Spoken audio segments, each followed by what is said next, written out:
Assalamualaikum warahmatullahi wabarakatuh. Di sini saya akan menjelaskan tentang komponen penyusun jaringan komputer sebagai tugas mata kuliah jaringan komputer oleh Pak Agus. Sebelumnya izinkan saya memperkenalkan diri. Nama saya Farhan Muhammad Al-Aziz, NIM 088 dari kelas Teknik Informatika tahun 2019 kelas B. Langsung saja kita menuju materi. Yang pertama, kita mengenal PC atau personal komputer. PC adalah seperangkat peralatan komputer yang digunakan oleh satu orang, baik di lingkungan kantor, toko, rumah maupun lainnya. Komputer jenis PC ini berfungsi mengolah data input dan menghasilkan output data informasi sesuai dengan keinginan pengguna atau sering disebut sebagai user.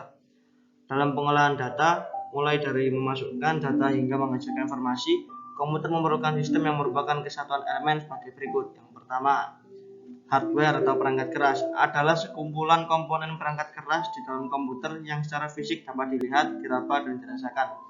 Hardware dikelompokkan menjadi 4 bagian, yaitu device input atau peralatan input seperti keyboard, mouse, dan lain-lain. Yang kedua, device proses atau peralatan proses dari data input seperti prosesor, motherboard, memori. Yang ketiga, device output atau peralatan output seperti monitor, printer, speaker, dan lain-lain. Yang keempat, device peripheral atau peralatan tambahan lainnya seperti modem, TV, tuner, USB flash, dan lain-lain. Kemudian software atau perangkat lunak adalah program yang berisi instruksi atau perintah sebagai perantara yang menghubungkan antara hardware dan firmware sehingga menghasilkan informasi sesuai keinginan firmware.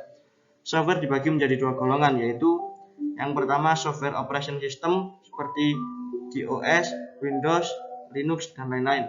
Yang kedua software application seperti Microsoft Office, database management, program grafis, network software, web design tool, utilities, entertainment, and education, dan lain-lain. Kemudian firmware atau pengguna adalah perangkat yang mengoperasikan dan menjalankan software yang ada di dalam komputer. Contohnya mengetik surat dengan menggunakan Microsoft Word, membuat program aplikasi perusahaan, memperbaiki komputer, dan lain-lain. Berdasarkan kemampuan dan keahlian yang dimiliki pengguna komputer dapat dikelompokkan menjadi beberapa kategori. Misalnya programmer, operator, technical support, desainer grafis, dan lain-lain. Kemudian saya akan memperkenalkan NIC atau Network Interface Card. NIC atau sering juga disebut adapter card adalah sebuah kartu elektronik yang dipasang pada semua komputer yang ingin dihubungkan pada suatu network, termasuk komputer server atau klien. NIC inilah yang berfungsi menghubungkan komputer-komputer pada suatu LAN dan mengizinkan semua komputer tersebut dapat saling berkomunikasi. Yang ketiga, media transmisi. Wire network adalah jaringan komputer dengan menggunakan kabel sebagai perantaranya. Kabel yang umum digunakan pada jaringan komputer biasanya disebut dengan kabel UTP. Kabel ini menggunakan bahan dasar tembaga tanpa pelindung di dalamnya. Makanya kabel ini dinamakan unshielded twist pair. Kemudian wireless network adalah jaringan tanpa kabel yang menggunakan media pengantar peralatan radio yang bisa saling terhubung. Jenis-jenis radio yang bisa digunakan memiliki macam dan ragam yang banyak, seperti halnya radio yang biasa kita dengarkan yang memiliki frekuensi. Radio ini pun memiliki frekuensi yang membatasi tiap-tiap radio tidak saling terhubung. Frekuensi yang digunakan pada radio untuk jaringan komputer biasanya menggunakan frekuensi tinggi seperti 2,4 GHz dan 5,8 GHz. Data-data pada jaringan dapat ditransmisikan melalui 3 media. Yang pertama, copper media atau media tembaga. Copper media merupakan semua media transmisi data yang terbuat dari bahan tembaga. Orang biasanya menyebut dengan nama kabel data yang dikirim melalui kabel. Bentuknya adalah sinyal-sinyal listrik atau tegangan atau arus digital. Yang kedua, optical media atau media optik. Wireless media, media tanpa kabel.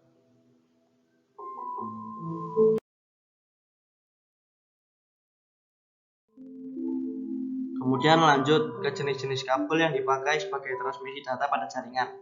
Yang pertama, koaksial. Kabel ini sering digunakan sebagai kabel antena TV. dan disebut juga sebagai kabel BNC atau Bayonet Noir Connector. Kabel ini merupakan kabel yang paling banyak digunakan pada LAN karena memiliki perlindungan terhadap derau yang lebih tinggi, murah, dan mampu mengirimkan data dengan kecepatan standar. Keuntungan menggunakan koaksial yaitu adalah murah dan jarak jangkaunya cukup jauh. Kekurangannya adalah susah pada saat instalasi. Untuk saat ini kabel koaksial sudah tidak direkomendasikan lagi untuk instalasi jaringan. Yang kedua dari jenis-jenis kabel yang dipakai sebagai transmisi data pada jaringan adalah twice pair. Twice pair terdiri dari dua jenis, shielded twice pair atau STP. Kabel STP memiliki kabel pelindung untuk menghindari derau dan perlindungan terhadap cuaca udara di luar gedung. Keuntungan menggunakan STP adalah lebih tahan terhadap intervensi gelombang elektromagnetik baik dari dalam maupun dari luar. Kekurangannya mahal, susah pada saat instalasi, terutama masalah grounding dan jarak jangkaunya. Yang ketiga, termasuk twice pair yaitu unshielded twice pair yaitu UTP. Kabel UTP adalah jenis kabel yang terdiri dari dua kawat tak terbungkus yang berpilin. Keuntungan menggunakan kabel UTP adalah murah dan mudah diinstalasi. Kekurangannya adalah rentan terhadap intervensi gelombang elektromagnetik dan jarak jangkauannya hanya 100 meter. Kemudian lanjut ke optical media. Bahan dasar dari optical media adalah kaca dengan ukuran yang sangat kecil, skala mikro. Biasanya dikenal dengan nama fiber optik atau serat optik. Data yang dilewatkan pada medium ini dalam bentuk cahaya, laser atau inframerah. Fiber optik disusun menjadi 3 bagian, yaitu bagian inti atau core merupakan bagian lintasan yang dilewati cahaya. Kemudian bagian selongsong atau cladding berfungsi untuk merefleksikan cahaya yang akan memantul keluar balik kembali ke dalam bagian inti. Kemudian bagian buffer atau coating merupakan pelindung plastik untuk core dan cladding. Transmisi serat optik dapat dilakukan melalui dua cara, yaitu multimode. Pada jenis ini, suatu informasi atau data dibawa melalui beberapa lintasan cahaya yang dilancarkan melalui serat dari satu ujung ke ujung lainnya. Yang kedua, single mode. Transmisi data melalui single mode hanya menggunakan satu lintasan cahaya yang merambat melalui serat. Metode semacam ini dapat menghindarkan ketidakakuratan yang dapat terjadi dalam penyaluran data. Kemudian kita lanjut.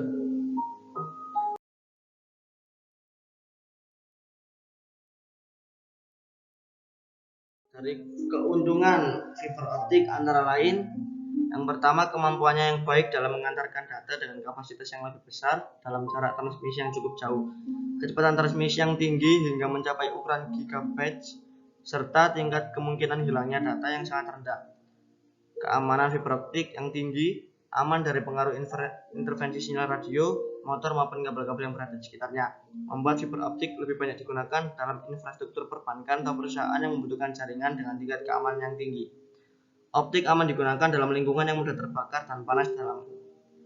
Dalam hal ukuran, fiber optik juga jauh lebih kecil dibandingkan kabel tembaga, sehingga lebih menghemat tempat dalam ruangan, network, data center dimanapun. Kekurangan fiber optik yaitu harganya yang cukup mahal jika dibandingkan dengan teknologi kabel tembaga. Cukup besarnya investasi yang diperlukan untuk pengadaan sumber daya manusia yang handal karena tingkat kesulitan implementasi dan deployment fiber optik yang cukup tinggi. Kemudian wireless media. Saat ini sudah banyak digunakan jaringan tanpa kabel atau wireless network. Transmisi data menggunakan sinar inframerah atau gelombang mikro untuk menghantarkan data. Walaupun kedengarannya praktis, namun kendala yang dihadapi di sini adalah masalah jarak, bandwidth, dan mahalnya biaya. Media transmisi wireless menggunakan gelombang radio frekuensi tinggi. Biasanya gelombang elektron dengan frekuensi 2,4 GHz dan 5 GHz. Data-data digital yang dikirim melalui wireless ini akan dimodulasikan ke dalam gelombang elektromagnetik ini. Kemudian lanjut ke keuntungan wireless. Dapat dipergunakan untuk komunikasi data dengan jarak yang jauh sekali, tergantung loss atau line of sight dan kemampuan perangkat wireless dalam memancarkan gelombang. Sangat baik digunakan pada gedung yang sangat sulit menginstal kabel. Kerugiannya dari wireless network adalah sulit diperoleh karena spektrum frekuensi terbatas. Biaya instalasinya, operasional, dan pemeliharaan sangat mahal. Keamanan kurang terjamin, pengaruh gangguan terlalu cukup besar, transfer data lebih lambat dibandingkan dengan penggunaan kabel.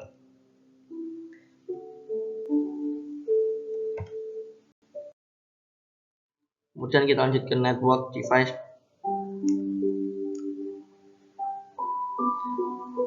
Pengertian network.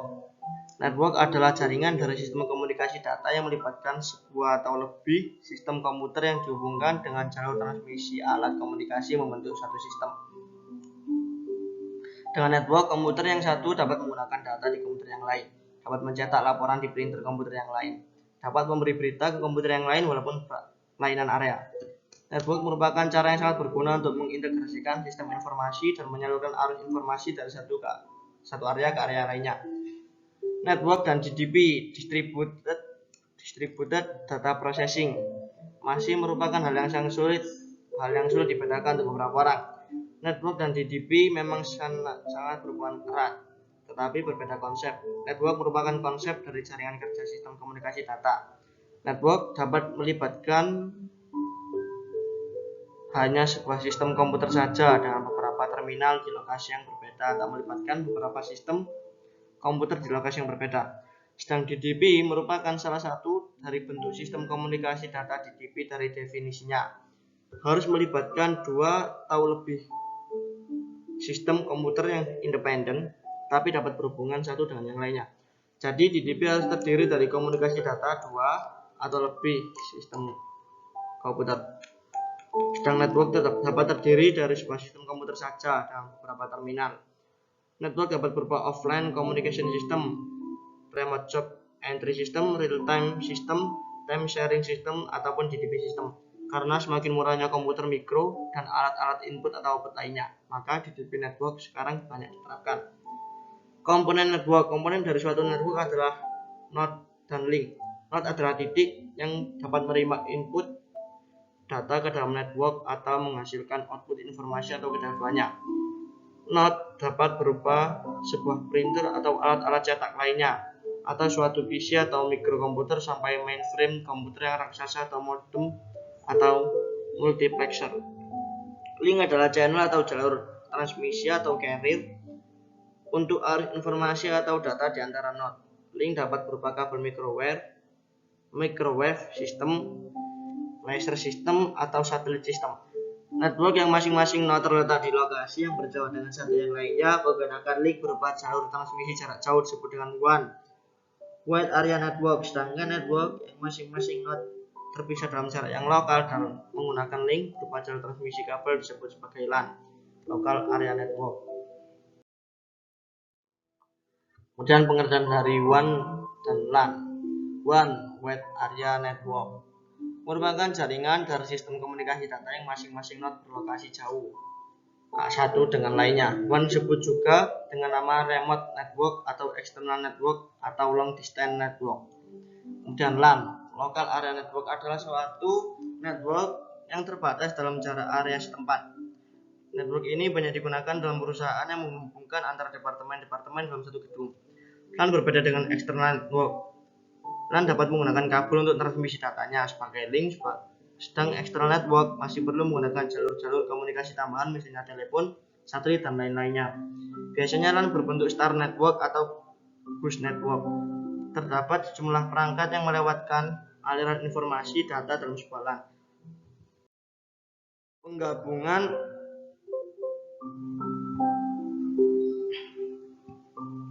kemudian kita lanjut ke alat-alatnya ya. Repeater bridge adalah intelligent repeater. Bridge digunakan untuk menghubungkan antar jaringan yang punya protokol yang sama. Hasil akhirnya adalah jaringan logis tunggal. Bridge juga dapat digunakan jaringan yang mempunyai media fisik berbeda. Kemudian bridge hub menghubungkan semua komputer yang terhubung ke LAN. Hub adalah repeater dengan jumlah port banyak. Hub tidak mampu menentukan tujuan. Hub hanya mentransmisikan sinyal ke setiap LAN yang terkoneksi dengannya menggunakan mode half duplex. Kemudian hub switch menghubungkan semua komputer yang terhubung ke LAN, sama seperti perbedaannya adalah switch dapat bermain dengan mode full duplex dan mampu mengalihkan jalur dan memfilter informasi dari tujuan yang spesifik. Router adalah peningkatan kemampuan bridge. Router mampu menunjukkan rute dan memfilter informasi pada jaringan yang berbeda. Beberapa router mampu secara otomatis mendeteksi masalah dan mengalihkan jalur informasi dari area yang bermasalah. Ya, kita lanjut. Ya, ini router modem kabel dan kabel transmisi data dalam LAN yang kecepatan berbeda. Kita bisa lihat penjelasannya di PPT ya. Kemudian saya lanjut langsung.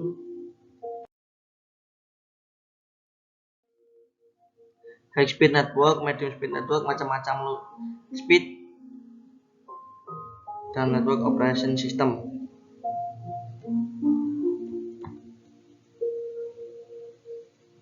Ya, bisa kita amati di sini beberapa perbedaan dari kecepatan network dan pengertian network operation system.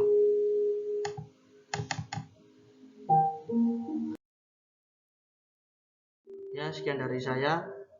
Kurang lebihnya mohon maaf. Terima kasih. Assalamualaikum warahmatullahi wabarakatuh.